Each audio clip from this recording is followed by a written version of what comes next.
नमस्ते दोस्तों, कैसे हैं आप सब। तो दोस्तों, आज हम पढ़ने वाले हैं राम रहीम की कॉमिक्स दुश्मनों के दुश्मन। एक दिन चीफ के आदेश पर राम रहीम गांधी रोड के चौराहे पर पहुंचे, जहां चीफ मुखर्जी पहले से ही अपनी कार में बैठे उनका इंतजार कर रहे थे। Good evening chief uncle. Good evening, अंदर बैठो। राम रहीम द्वार खोल कर पिछली सीट पर चीफ मुखर्जी के पास ही बैठ गए। ड्राइवर, गाड़ी हेडक्वार्टर ले चलो। Okay sir. कार दौड़ पड़ी। चीफ, यदि हेडक्वार्टर ही जाना था तो हमें यहाँ क्यों बुलाया? हम सीधे ही वहाँ पहुँचने के लिए कहते थे। मुझे निकट ही कोई काम था तो सोचा तुम्हें यहीं से पिकअप कर लूँगा, क्योंकि यहाँ से तुम्हारा घर ज़्यादा दूर नहीं है। ओह, क्या कोई विशेष बात है चीफ? हाँ, तुम्हारे लिए एक नया अभियान है। तुम दोनों हमारे विभाग के सबसे होनहार और तेज जासूस हो। अपनी जान की परवाह न कर तुम दोनों अब तक सैकड़ों बदमाशों, अपराधियों व खूनियों को जेल की सलाखों के पीछे पहुंचा चुके हो। लेकिन यह केस अपने देश के भीतर का नहीं बल्कि बाहर का है। केस चाहे देश का हो या विदेश का, हम हर समय अपने कर्तव्य का पालन करने के लिए तैयार है चीफ। आप आगे कहें। मेरे बच्चों, यह अभियान उतना सरल और छोटा नहीं जितना तुम लोग समझ रहे हो। इसमें जान जाने का खतरा 99% है और बचने का चांस केवल 1%।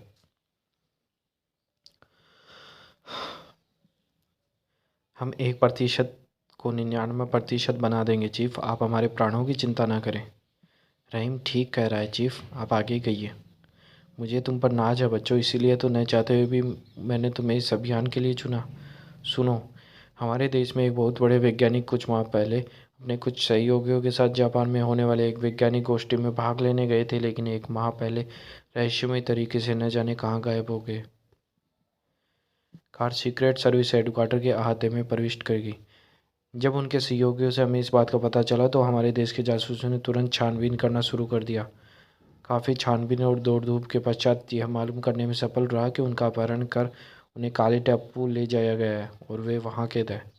काला टापू? कहीं में आप उसी काले टापू का जिक्र तो नहीं कर रहे जो भगोड़े अपराधियों का शरण स्थल अथवा देश है और जिसका शासक एक चीनी भगोड़ा मुजरिम फोमांचू है? तुम बिल्कुल ठीक ठीक समझे राम।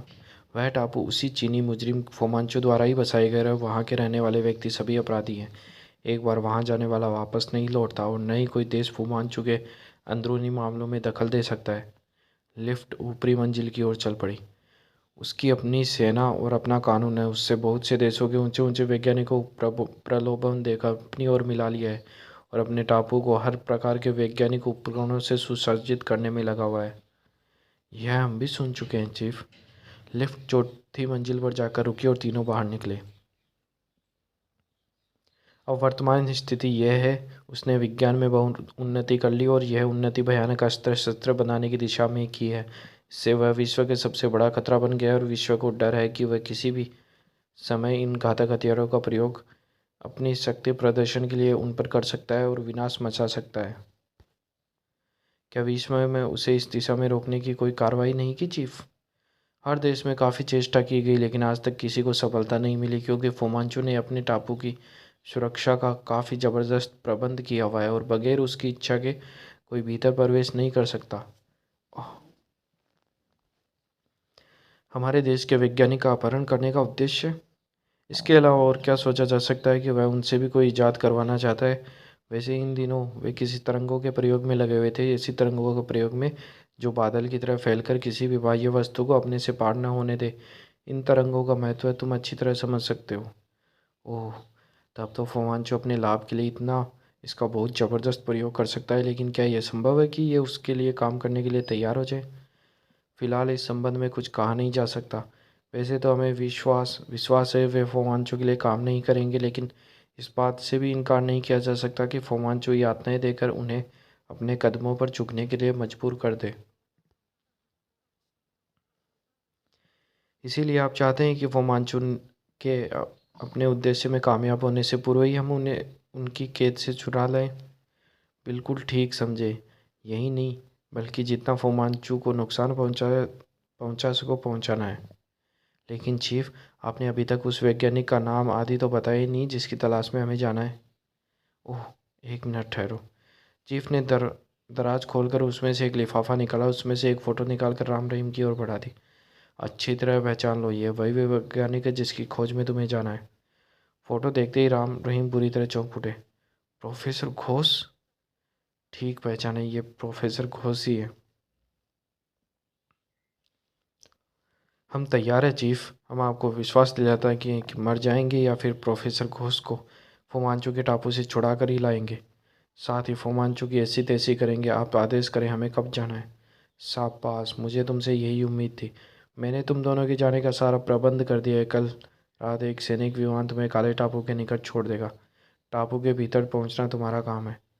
आप चिंता न करें, भीतर पहुंचने का हम कोई ना कोई रास्ता निकाल ही लेंगे। ठीक है, कल रात ठीक 10 बजे तुम गोलकुंडा के सैनिक हवाई अड्डे पर पहुंच जाना। मैं तुम्हें वहीं मिलूंगा। अब जाकर सफ़र की तैयारी करो। Okay chief, good night. फिर चीफ से विदा लेने के बाद वे दोनों चल पड़े। अगले दिन आखिर कुछ बताओगे भी कि यह तैयारी कहाँ के लिए हो रही है? कहाँ ना मम्मी, एक दोस्त की बहन की शादी में सोनपुर जा रहे हैं। राम ने जानबूझकर झूठ बोला था, केवल इसलिए कि वे उन्हें यह असलियत नहीं बताना चाहते थे कि वे बाल सिगरेट सर्विस के एजेंट हैं और देश के बाहर एक भयानक अभियान पर जा रहे हैं। कब तक लौटोगे? 1 सप्ताह तक लौट आएंगे आंटी, आप चिंता न करें। तभी कर्नल राघव राव के पिता भी वहां पहुंचे। आप इन्हें रोकते क्यों नहीं? ये दिन प्रतिदिन अपनी मनमानी बढ़ाते ही जा रहे हैं। तुम बेकार ही परेशान हो रही हो राधा।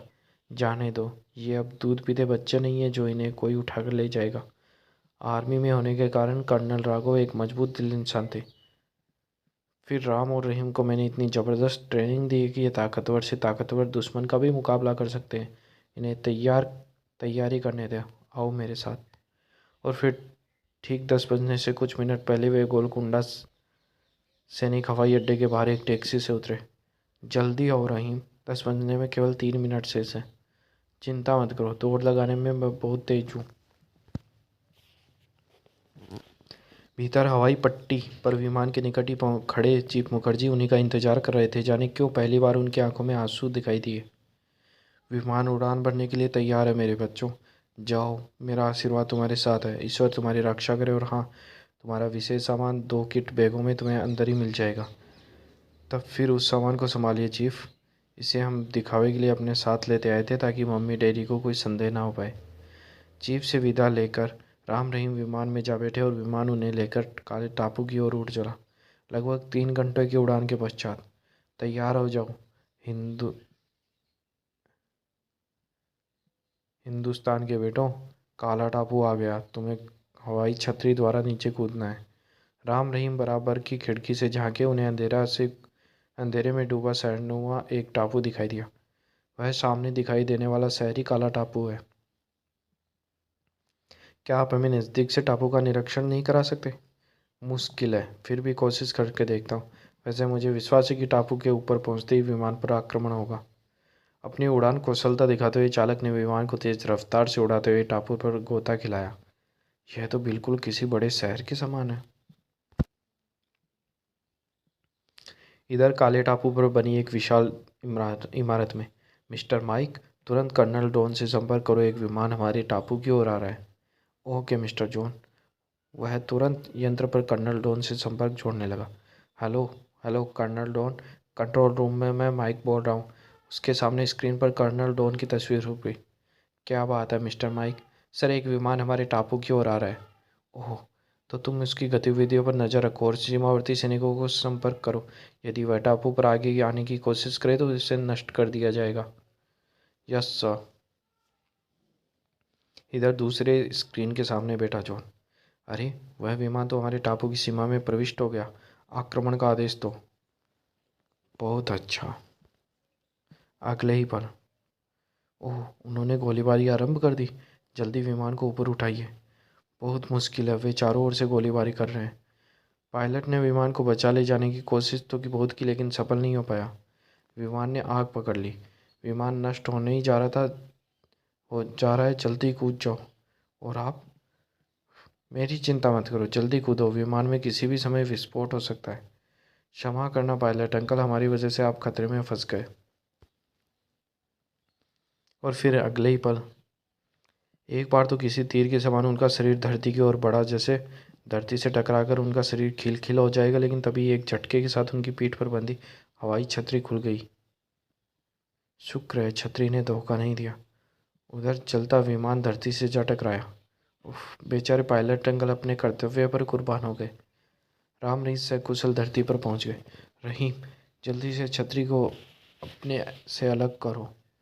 दोनों ने अपने अपने छतरियों से अलग किया और उन्हें लपेटकर निकट की झाड़ियों में छिपा दिया।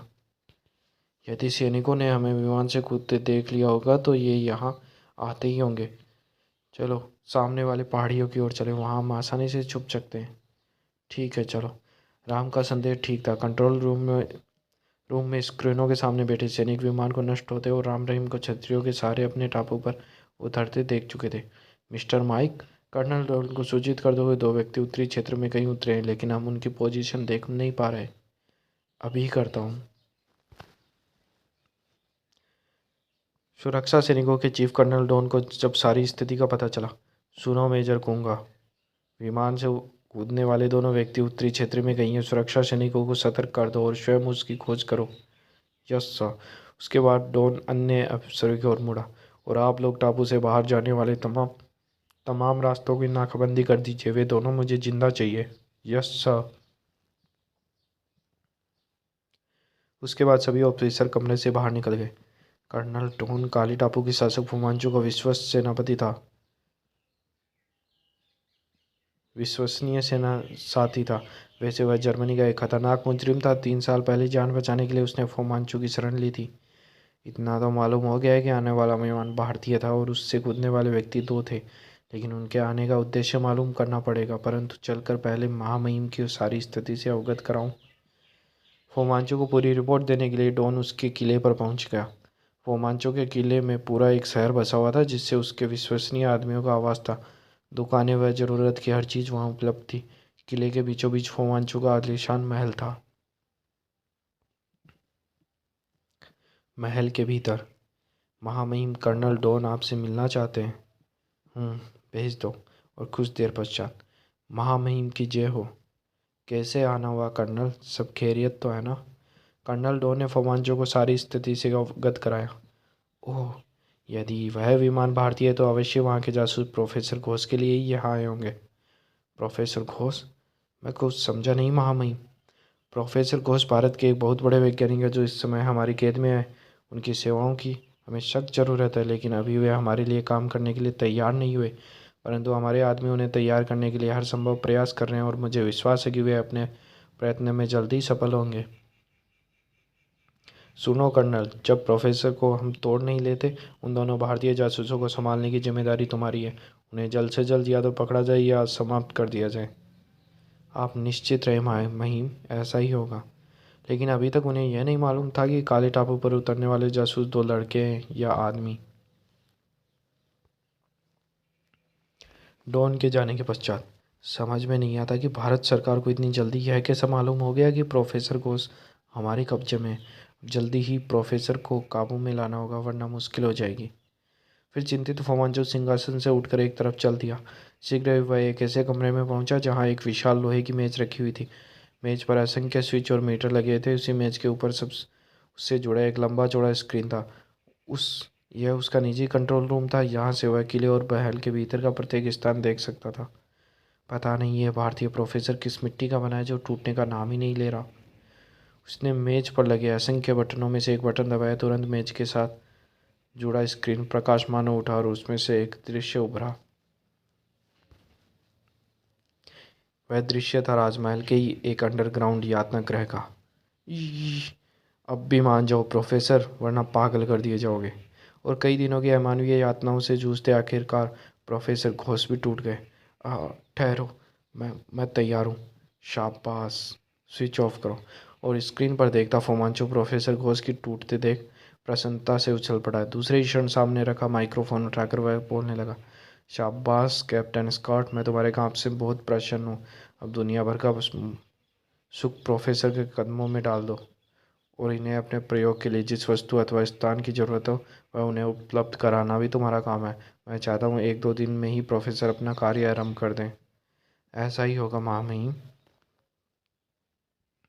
हा हा हा। दुनिया के अधिकांश उच्च वैज्ञानिक मेरे अधीन हो चुके हैं और अब प्रोफेसर घोष का आविष्कार दुनिया के लिए एक और भयानक सरदर्द बन जाएगा। उधर राम रहीम ने वह रात सामने वह फैली पहाड़ियों में बिताई। भोर होने के साथ ही उन्होंने पहाड़ियों में से होकर आगे बढ़ना शुरू किया। रहा भैया, रात तो किसी तरह सकुशल गुजर गई, लेकिन इस तरह भटकते रहने से हम प्रोफेसर घोष तक कैसे पहुंचेंगे? पहले इस पहाड़ी से निकले, फिर कोई उपाय सोचेंगे। तभी उनके कानों में कुछ विचित्र किस्म की आवाज़ें पड़ी। राम भैया, यह आवाज़ कैसी? गाड़ियों की मालूम पड़ती है। शायद कोई सैनिक दस्ता निकट से गुजर रहा है। कहीं वह हमारी खोज में तो नहीं? हो सकता है। आओ उस पहाड़ी पर चढ़कर देखते हैं। फिर दोनों सामने वाले ऊंचे पहाड़ पर तेजी से चढ़ने लगे। कहीं ऐसा तो नहीं कि उन्हें देखने के चक्कर में हम यहाँ चूहों की तरह फंस कर रह जाएं। अब जो होगा देखा जाएगा। कुछ देर बाद, बाप रे, इतने सैनिक! हर प्रकार के हथियारों से लैस भी हैं। वह सैनिक काफिला पहाड़ियों के निकट पहुंचकर रुका। चारों ओर से घेर लो इस पहाड़ियों को।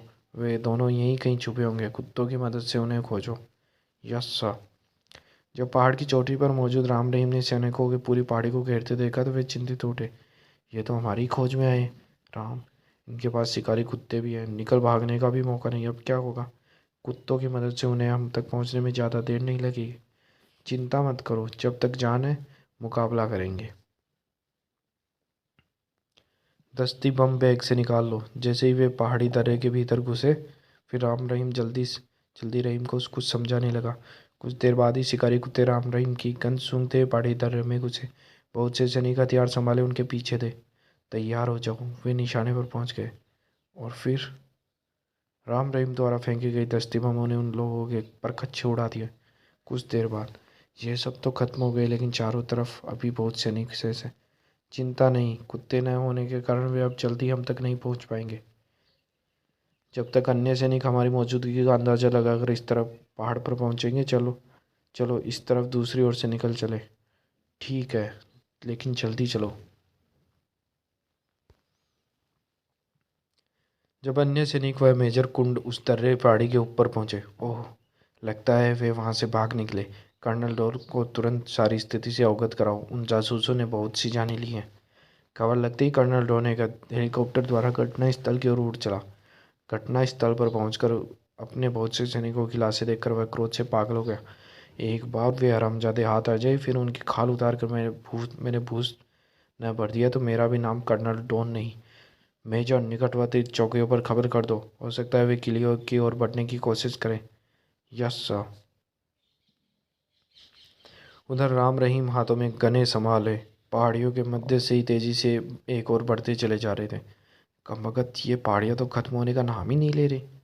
चिंता मत करो, हम उन सैनिकों को बहुत पीछे छोड़ आए। हाँ, अब तो बेचारे अपना सिर धुन रहे होंगे। परंतु यह भी मत भूलो रहीम कि अपने असंख्य सैनिकों की मौत को देख वे हाथ धोकर हमारे पीछे पड़ चुके हैं। हो सकता है आगे हमारे लिए मौत का जाल बिछा दिया गया हो। छोड़ो, जब औंकले में सिर दे दिया तो मूसलों का क्या डर। चलो थोड़ा बहुत कुछ खा पी लिया जाए, पता नहीं फिर मौका मिले या ना मिले। विचार तो नहीं गए। चलो उस सामने वाली चट्टान के पीछे चलते हैं। फिर एक बड़ी चट्टान के पीछे पहुंचकर, शुक्र है चीफ ने किट बैगों में ज़रूरत की हर वस्तु रखी है। हाँ, कम से कम 3-4 दिन तो खाने पीने की कोई कमी नहीं रहेगी। भोजन करने के बाद फिर वह आगे बढ़ने लगे। तभी राम ने रहीम का हाथ पकड़कर उसे चट्टान की ओर में खींच लिया। क्या हुआ? वह देखो, सामने उस छोटे पहाड़ के ऊपर, सामने उस छोटी पहाड़ी पर एक सैनिक चौकी थी, जहाँ कुछ सैनिक संगीने युक्त राइफलें लिए पहरा दे रहे थे। राम ने उन्हीं सैनिकों की ओर इशारा किया। दूर दूर तक कोई जासूस तो क्या, चिड़िया का बच्चा भी दिखाई नहीं दे रहा। यदि राम सतर्क नहीं होता तो निसंदेह वे उन सैनिकों की निगाह में आ गए होते। ओह, उनकी निगाह में आने से बाल बाल बचा। परंतु मैं कुछ सोच रहा हूँ। क्या? यहीं कि उन सैनिकों में से किसी एक को काबू में कर लिया जाए तो कैसा रहे। उससे यहाँ के बारे में काफ़ी कुछ मालूम हो सकता है। विचार तो अच्छा है, लेकिन उनमें से एक को काबू में कैसे करें, वह भी मैंने सोच लिया है। लेकिन हम जो करेंगे वह सूरज ढलने के पश्चात करेंगे। ओह, वह क्यों? तब राम उसे अपनी योजना समझाने लगा और सूरज ढलने के साथ बाद जब रात का अंधकार चारों तरफ फैल गया, राम रहीम रेंगते हुए पहाड़ी पर चढ़ने लगे जहाँ सैनिक चौकी थी। ऊपर रोशनी के बिंदु टिमटिमाने लगे थे। ध्यान से, आवाज़ न होने पाए। निश्चिंत रहो, कुछ लोग पहरे पर रहे, बाकी भोजन कर लें। Yes sir. थोड़ी देर बाद वे पहाड़ी के ऊपर उगी हुई कुछ घनी झाड़ियों के पीछे थे। वहां से चौकी और सैनिकों की गतिविधियां साफ साफ देख सकते थे। केवल 10-12 सैनिक है, कुछ भीतर, बाकी बाहर। हमें उस वायरलेस सेट वाले सैनिक को छोड़कर बाकी सभी को खत्म करना है। समझ आया। फिर राम ने अपने बैग से एक टाइम बम निकाला और उससे टाइम सेट करने लगा। यह टाइम बम ठीक 5 मिनट पश्चात फटेगा। उसके फटने के साथ ही हमें एक्शन में आना है। ओके राम भैया। टाइम सेट करने के पश्चात उसने बम को एक तरफ उछाल दिया। फिर दोनों ने अपनी अपनी स्टैन गनों को संभाल लिया। ठीक 5 मिनट बाद। ओह, यह क्या? सावधान, जासूसों ने हम पर हमला कर दिया, जल्दी हथियार संभाल लो। इस विस्फोट से उसमें अफरा तफरी मच गई। सब चौकी से हथियार संभाले बाहर निकल आए। राम रहीम तो थे ही। उन सब के बाहर निकलने के इंतजार में उन्होंने तुरंत उन पर गोलियां बरसानी शुरू कर दी। पलक झपकने के साथ ही केवल वायरलेस सेट लिए व्यक्ति को छोड़कर सभी मौत की नींद सो गए। ओह, सब मारे गए। मेरा भाग निकलना ही अच्छा है। उस सैनिक ने जान बचाकर भागना चाहा, लेकिन भाग नहीं पाया। राम रहीम झाड़ियों से निकलकर साक्षात मौत के समान उसके सामने खड़े हो गए। खबरदार, जहाँ हो वहीं खड़े रहो। यदि कोई गलत हरकत करने की कोशिश की तो भून दिए जाओगे। कौन हो तुम? सामने दो कम उम्र के लड़कों को स्टन गन ताने खड़े देखकर वह आश्चर्यचकित हो उठा। वही भारतीय जासूस जिनके लिए तुम लोगों को सतर्क किया गया था। ओह, तो तुम दोनों छोकरे ही वो जासूस हो? बंदूक छीनने के पश्चात राम रहीम उसे लेकर चौकी के भीतर पहुंचे। रहीम, तुम इसकी तलाशी लो। ओके।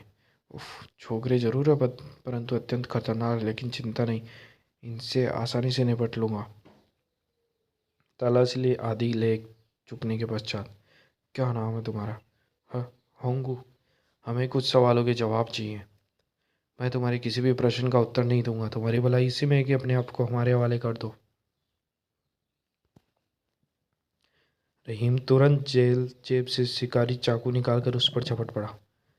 लेकिन तुम्हारी भलाई हमारे प्रश्नों का जवाब देने में है। रहीम ने चाकू बाहर खींचा और की चाकू की सैनिकों के गाल से रगड़ने लगा। सुनो मिस्टर होंगू, इसका नाम रहीम जरूर ले, लेकिन यह रहम करना नहीं जानता। इनकार करने से यह पहले अच्छी तरह से सोच लेना। मैं तैयार हूँ। उन दोनों की भयानकता देखो। वह सारा जोश जाता रहा और वह एकाएक ही पूरी तरह से भयभीत हो उठा। शाबाश, तो बताओ यहाँ से किला कितनी दूर है? तुम्हारी सैनिक चौकियाँ कहाँ कहाँ और किले के भीतर क्या क्या सुरक्षात्मक प्रबंध है? फिर होंगू चुपचाप राम के प्रश्नों का उत्तर देने लगा। आवश्यक जानकारी लेने के पश्चात फिर बोला, क्या तुम बता सकते हो हमारे देश के प्रोफेसर मिस्टर घोष फुमांचू कहाँ कैद कर रखा है? नहीं, मुझे इस संबंध में कुछ नहीं मालूम। रहीम ने तुरंत हाथ में थमे चाकू की नोक होंगू के सीने में घुसेड़ दी। झूठ बोलने की कोशिश मत करो। मैं सच कर रहा हूँ। तभी राम बोल उठा। रहने दो रहीम, शायद इसे वास्तव में ही मालूम ना हो। तुम कहते हो तो छोड़ देता हूँ। कुछ सोचने विचारने के पश्चात राम ने होंगू से कहा, अब तुम अपनी इस वायरलेस सेट को ऑन करो और हेडक्वार्टर से संपर्क जोड़ो। क्यों? तुम उन्हें सूचना दोगे जासूस केवल 2 छोकरे और दक्षिणी क्षेत्र में देखे गए हैं। तुम सैनिकों के साथ उनके पीछे लगे हो। नहीं, मैं उन्हें धोखा नहीं दे सकता। भगो मत। जो तुमसे कहा जा रहा है वही करो, वरना धीरे धीरे तुम्हारे जिस्म में छेद ही छेद दिखाई देंगे। ठीक है, मैं तैयार हूँ। अन्य कोई उपाय न देख होंगू वायरलेस सेट उनकर हेडक्वार्टर से संपर्क स्थापित करने पर विवश हो गया। हेलो हवलदार, होंगू स्पीकिंग। Hello headquarter. जल्दी ही हेडक्वार्टर को से संपर्क जुड़ा। कर्नल डॉन की आवाज़ उसके कानों में पड़ने लगी। यस, मैं कर्नल डॉन बोल रहा हूँ। क्या रिपोर्ट है हवलदार होंगू? सर, वे दोनों भारतीय जासूस वास्तव में 2 छोकरे राम रहीम हैं। कहते कहते वह सहसा चीख पड़ा। और सर, वे उत्तरी क्षेत्र की पहाड़ियों में हैं। हमारे सारे सैनिक राम रहीम को होंगू की मंशा भांपने में देर अवश्य हुई, लेकिन होंगू को और ज़्यादा ब्यौरा देने का उन्होंने मौका ही नहीं दिया। हरामजादे, अब मैं तुझे जिंदा नहीं छोड़ूंगा। रहीम का जबरदस्त गुस्सा खाकर होंगू एक तरफ उछल कर गिरा। राम ने भयानक अंदाज में अपनी स्टन गन का रुख उसकी ओर कर दिया। और फिर न जाने कितनी गोलियां एक साथ उसके शरीर में समा गई और उसके प्राण पखेरु उड़ गए। परंतु होंगू मरने से पहले अपना कर्तव्य पूरा कर चुका था। अब जितने शब्द इस कुत्ते ने बोल दिए हैं वह हमारी मुसीबतों को बढ़ाने के लिए काफ़ी हैं। हाँ, वे तुरंत हमारी खोज में यहाँ पहुँचेंगे। भाग निकलने में भलाई है। फिर बिना समय नष्ट किए वे दोनों तेजी से पहाड़ी से नीचे उतरे और पूरी शक्ति के साथ दौड़ पड़े। जल्दी ही पहाड़ी की श्रृंखला खत्म हो गई। आगे समतल मैदान था, लेकिन उन्होंने रुकने का नाम नहीं लिया। दौड़ते चलो रहीम, हमें जल्द से जल्द इस इलाके से दूर जाना है। दूसरी ओर सैनिक हवाई अड्डों पर 10-12 सैनिक हेलीपैड पर खड़े 3 हेलीकॉप्टर की ओर उड़े। उनमें कर्नल डॉन भी था। देखते ही देखते कर्नल डॉन समेत वे सैनिक हेलीकॉप्टरों पर सवार हो गए। चालक, तुरंत उत्तर की जेबरा पहाड़ियों की ओर चलो। Okay sir. उधर राम रहीम अभी वह समतल मैदान पर नहीं पार भी नहीं कर पा रहे थे। तेज गड़गड़ाहट की आवाज़ सुन बुरी तरह चौंक पड़े। राम भैया, देखो वह आ गई मुसीबत। ओह, हेलीकॉप्टर! शीघ्र ही वे तीनों हेलीकॉप्टर राम रहीम के सिर पर आ पहुंचे।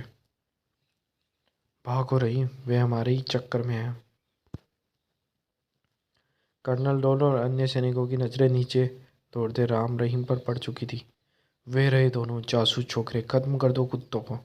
और तीनों हेलीकॉप्टरों से आदेश मिलते ही फायरिंग आरंभ हो गई, लेकिन राम रहीम गोलियों से बौछारों से बचते बचते दौड़े ही जा रहे थे। रहीम, उन पेड़ों की ओर चलो, वहीं कुछ बचा हो सकता है। जब राम रहीम को बचते बचाते पेड़ों की ओर भागते देखा गया, तो वे सुअर पेड़ों की आड़ में जा रहे हैं। हैंड ग्रेनेड का प्रयोग करो जल्दी। और फिर राम रहीम पर दस्ती बमों का प्रयोग किया जाने लगा। मारे गए।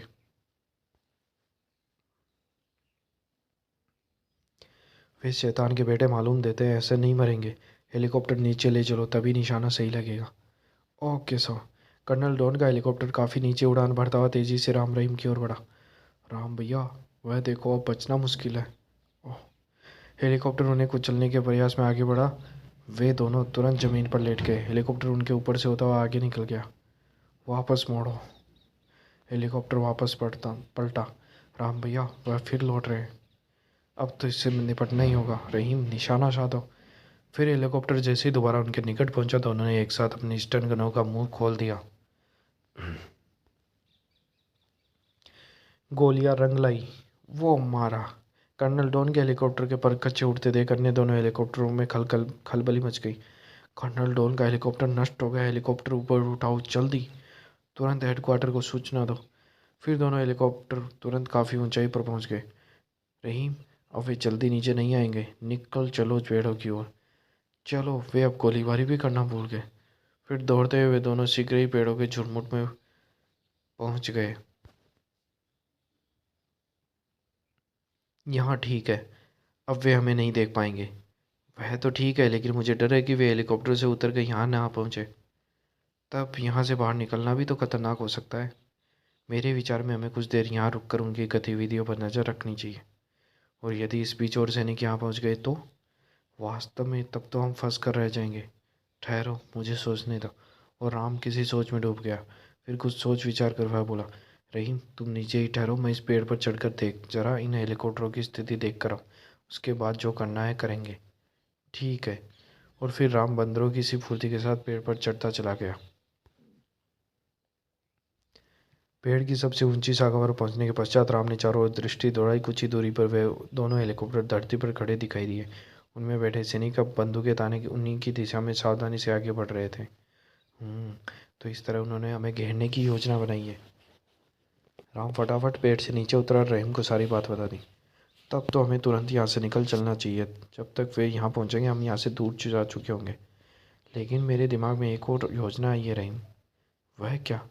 क्यों ना हम उनके एक हेलीकॉप्टर को कब्जा करने की कोशिश करें। और क्या जानबूझकर मौत के मुंह में जाना चाहते हो? नहीं, बल्कि मौत के मुंह से निकलना चाहता हूँ। यदि उनका एक हेलीकॉप्टर हमारे हाथ लग गया, न केवल हम यहाँ से सुरक्षित निकल जाएंगे, बल्कि वो मानचू के किले तक पहुँचने के लिए हमारे लिए आसान हो जाएगा। ओह, विचार तो बुरा नहीं, लेकिन हेलीकॉप्टर द्वारा किले तक जाना क्या उचित होगा? मैंने यह कब कहा कि हेलीकॉप्टर द्वारा हम सीधे किले में पहुंचेंगे? कहीं भी उसके आसपास पहुंच सकते हैं। फिर प्रश्न तो पहले ही यहाँ से सुरक्षित निकलने का है। ठीक कहते हो, चलो पहले हेलीकॉप्टर पर ही कब्जा करने की चेष्टा करते हैं। बाकी बाद में सोचेंगे। फिर दोनों छुपते छुपते दूसरी ओर हेलीकॉप्टर की ओर बढ़े। कितना मज़ा रहेगा जब वे उन पेड़ों को घेरे खड़े होंगे और हम उन हेलीकॉप्टरों को चुप रहो। थोड़ी देर बाद वे हेलीकॉप्टर से कुछ ही दूर खड़े दिखाई दे रहे थे।